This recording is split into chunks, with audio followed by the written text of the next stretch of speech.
मुद्दा छान आहे. शरीर सुखाइतकं दुसरं कुठंच कसलंच सुख नाही बरं का, मान्य करा.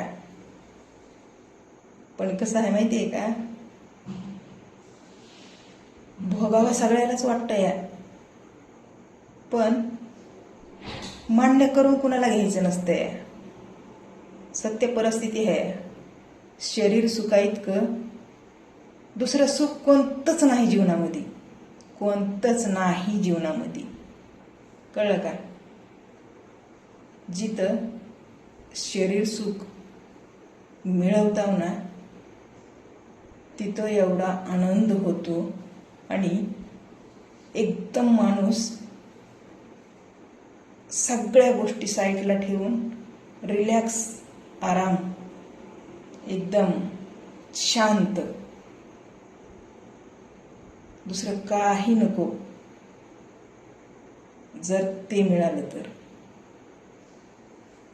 कितीही टेन्शन असू द्या माणसाच्या मागं, कितीही याप असू द्या, कितीही काय संकट असायचे ते असू द्या, दोन जीव एक होतेत ना, तेव्हा कुठंतरी एवढा आधार, एवढा म्हणजे आपल्या लाईफवर, आपल्या जीवनावर, आपल्या मनावर एवढा म्हणजे एक फरक जाणून येतो आपल्याला, किती ते कसलीच पुन्हा गरज वाटत नाही काय. पण ह्याच आपल्या समाजामध्ये कसं आहे माहिती आहे का,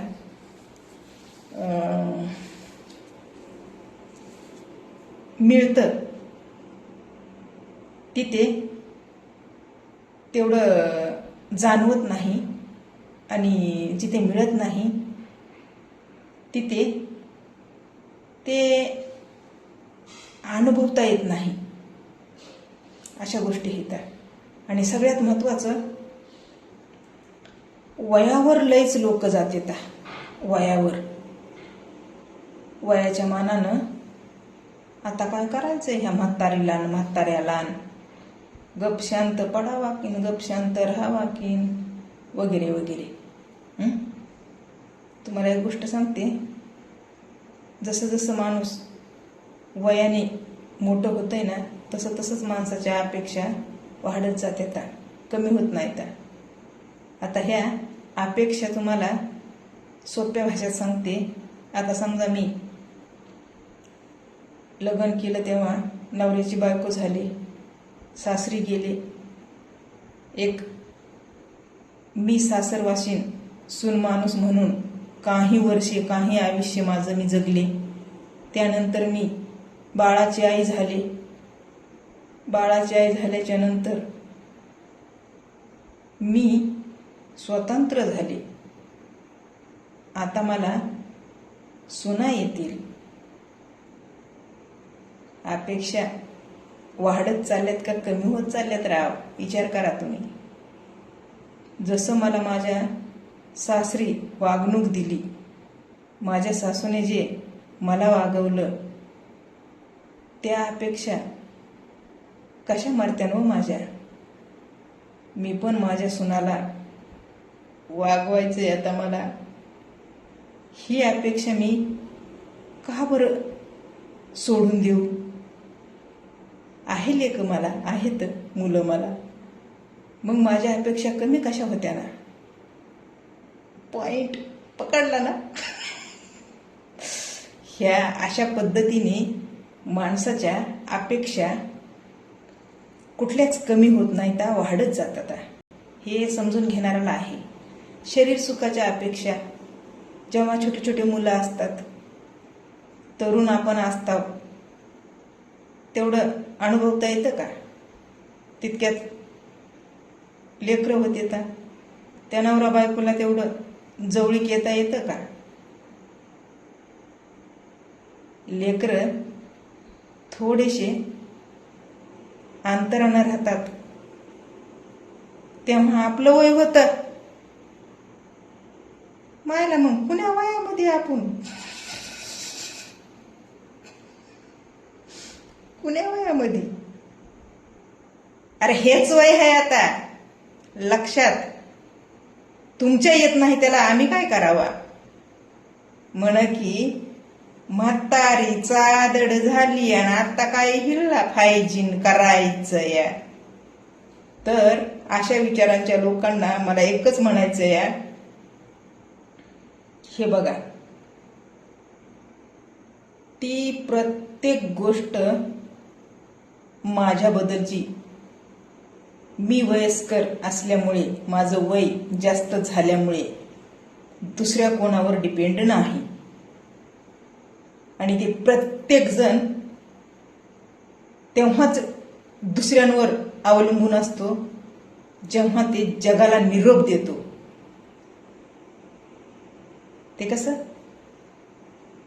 अरे बाबांनो, जर ते संपला तर त्याला त्या स्मशानापर्यंत घेऊन जायला दुसऱ्यांची गरज पडते. त्याला स्वतःला नष्ट करून घेण्यासाठी दुसऱ्यांची गरज पडते. जोपर्यंत त्याच्यामध्ये धमक असते ना, तोपर्यंत त्याला गरज कुणाचीच नाही. हे एवढं समजून घेत नाहीत तुम्ही लोक. तसंच आम्ही वयस्कर लोक, आमच्या भावना, आमच्या अपेक्षा आम्ही का सोडून द्याव्या? कशामुळं? एवढं सांगून, एवढं बोलून जर कुणाच्या डोक्यात बसत नसलं तर दोष त्या नाही डोक्यात घेणाराच्या मेंदूचा आहे. म्हणजे स्पष्ट बोलायचं म्हटलं तर जसं वय होतंय तसं माणसाच्या अपेक्षा वाढतात त्या प्रत्येक गोष्टीबद्दल. आणि खास करून शरीर सुख एवढं अनमोल, महत्वाचं, इम्पॉर्टंट वाटतं. जितका आनंद घेता तितका ते कमी तर वाटतं बरं का. पण कुठेतरी एकदम असं आयुष्य जगण्याचा एक पॉइंट असतो ना, त्याचं महत्व नक्कीच या वयामध्ये जाणवतंय. ह्या वयामध्ये आयुष्य जगण्याचं, सुख भोगण्याचं, शरीर, ते सुखाचे जे संबंध असतात ना, नवरा बायकोचे, ते एकदम असे जवळून ज्यांना अनुभवता येतात ते खरं आयुष्य जगतात. शरीर सुखाशिवाय दुसरं सुख कुठलंही नाही. कळलं का? वय जे आता आहे, ह्या वयात मुलं आहेत का कुठं आसपास जवळ? पोटचे मुलं म्हणाले, पोटचे मुलं. जसे ते वय असतं ना, शेंबड वय. शेंबड नाहीतर काय, शेंबड वय म्हणायचं त्याला. ते जेव्हा आपले मुलं छोटे छोटे असतात, नवऱ्याचा बायकोला आता पता नसतो आणि बायकोला नवऱ्याचा आता पता नसतो. त्या म्हणजे दोन्ही शेमत झाली म्हणा की. मधात ते लहान लहान लेकरं असतात व हागलं, मुतलं, झोपलं, रडलं, काय काय असतंय, सगळंच असतंय. आणि ह्या वयामध्ये माणूस रिलॅक्स असतंय, दुसरं काय आठवतंय? माय, पहिला आम्हाला असं नव्हतं, पहिला आम्हाला तसं होतं, पहिला आम्ही हे केलं नाही, पहिला आम्हाला ते करायला भेटलं नाही, मग आता का नको करायचं? आता फिरायला जायचंय मला माझ्या नवऱ्याला, कळलं का?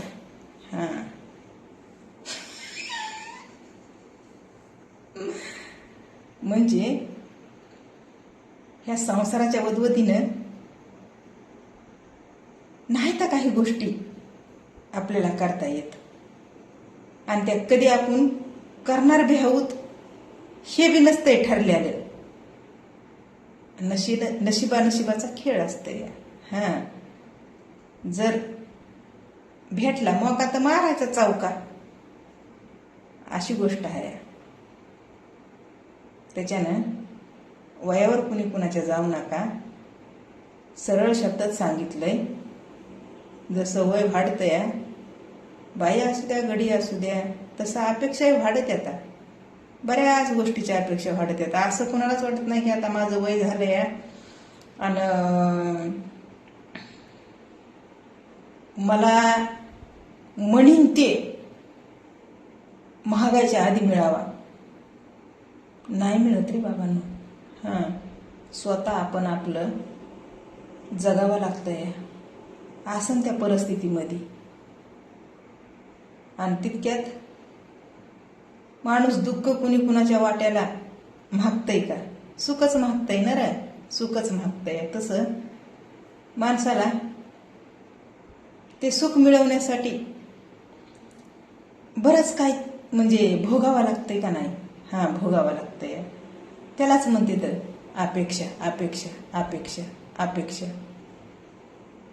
मग जराशी ह्या सोशल मीडियावर टालम टोला केला माझ्यासारख्या वयस्कर बाईनं, तर तुम्ही लगेच तुमच्या बुडाला आग लावून घेता.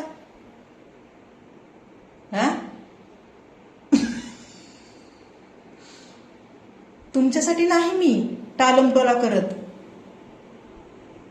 मला आनंद मिळतोय. मी जे आयुष्य जगलं नाही ते मी जगायला बघते. कळलं का? पण विषय आहे, जसं वय वाढतंय तसं अपेक्षा वाढतात. आणि खास करून कोणत्या? त्या शरीर सुखाच्या अपेक्षा ह्या वयातच ह्याच वयामध्ये अनुभवता येतात. अगदी योग्य पद्धतीने अनुभवायला मिळतात. मग बऱ्याच लोकांना प्रश्न पडतात, आता वयाच्या अगोदरच कोणाला जोडीदार सोडून जातात किंवा नसतात. ह्या ठिकाणी ते विषयच वेगळा आहे. मी तुम्हाला नंतर बोलते त्या विषयावर काय. पण एवढा छान विषय आहे, शरीर सुखाशिवाय आनंद दुसऱ्या कुठल्या गोष्टीमध्ये नाही. ते केवळ नवरा बायकोचा विषय आहे. ह्यामध्ये अजून दुसरं काही नको काय. म्हातारं आणि म्हातारी आणि त्यांचा एन्जॉय, त्याच्यात त्यांचं पूर्ण आयुष्य. तुम्ही कुठेतरी नोटीस करून बघा, म्हातारी आता एवढं भोगतात, एन्जॉय करतात. मायला तरुणपणापासून आतापर्यंत हे आयुष्य त्यांचं कसं कसं जगलं असेल, असंच जगलं असेल का? आता जे आहेत दिसतात तसंच जगलं असेल का रे? ह्याच्यावर जर विचार केला, कुठं तरी तुम्हाला लाज वाटणार आहे असं बोलायला. आता म्हातारी झालीस की काय चाळे करायलीस, काय नाटकं करायलीस, काय जवानपणी केलं आजची, किती केलं आजची, काय काय केलं आजची. कुठंतरी तुमची तुम्हाला लाज वाटल. जवानपण कसं होतं आणि म्हातारपण कसं आहे यातला फरक समजून घेतला तर. म्हातारपण बघून जवानपणाला तुम्ही पुढे घेऊन येता. तुम्ही तुमच्या जवानपणी काय करता? जे तुम्हाला मिळत नाही ते तुम्ही दुसऱ्यांवर असं थोपवायला बघता.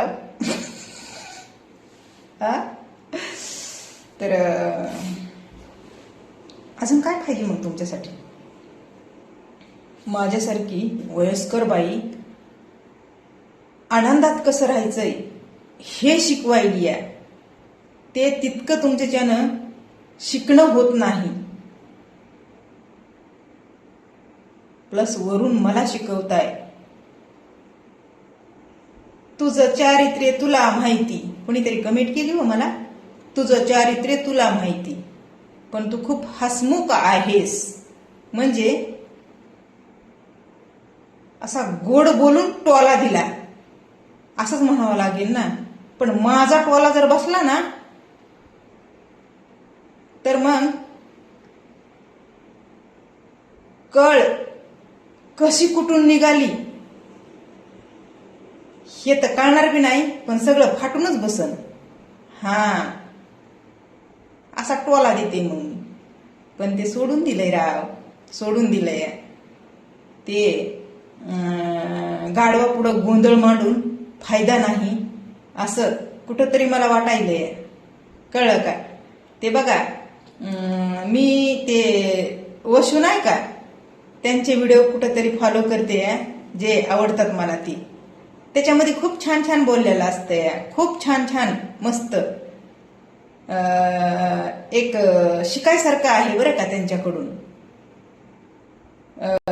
आपलं आयुष्य आपण कसं घडवायचं, आणि कुठे ना कुठेतरी मला पटतंय. म्हणजे ते नदीचं उदाहरण देतात, ते जमिनीचं उदाहरण देतात, ते जमिनीमध्ये जे आपण धान्य टाकतो ते कसं उगवतं, ते आपल्याला जे धान्य टाकलंय तेच पुन्हा घ्यावं लागतं का दुसरं काही उगवतं, असं तसं काहीतरी बोलतात ते, माहितीये का. प्लस बरेच असे उदाहरण देतात, बरेच, आणि छान असतात ते उदाहरण. कळलं का? त्याने खरंच आपल्या मेंदूवर फरक पडतो. हा ऐकत जा तुम्ही त्यांचे, पण माझे नका ऐकू. कळलं का? अशी आहे मी पण. स्वार्थी नाही मी, स्वार्थी नाही. म्हणूनच मी हसमुख पण आहे, पण मी असं कधीच कोणाबद्दल चुकीचा विचार ठेवत नसल्यामुळं मला दुःख तेवढं पकडून बसायची गरज पडत नाही.